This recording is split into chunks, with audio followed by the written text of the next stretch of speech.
And today we're talking about if you are buying a home and you've allowed the seller to stay in that home after closing and they were supposed to be out, let's say Friday, and Saturday comes along and they're not out yet. What do you do? First thing you should know, don't do this without a security deposit and ideally some rent. You want to get the key for sure to the property before you let them take over the possession.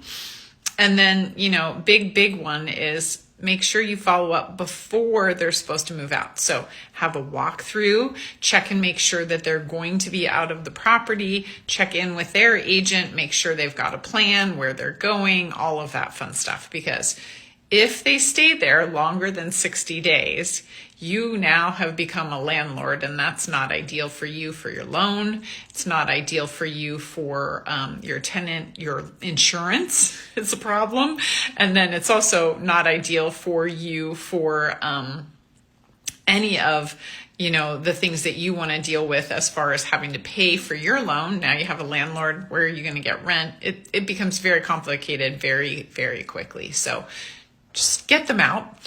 It's my advice. Always get them out when they say they're going to get out, and make sure that you do those things beforehand so that they know when they're supposed to be out. Everybody's on the same page. Everybody's working towards getting out. Everything's good. If you're in a situation where you've got the seller not out of the property, call your agent immediately or call someone you trust, because you're going to want to have some good advice, and you're going to want to have someone definitely checking in on this and making sure you're covered, because otherwise it could be a disaster.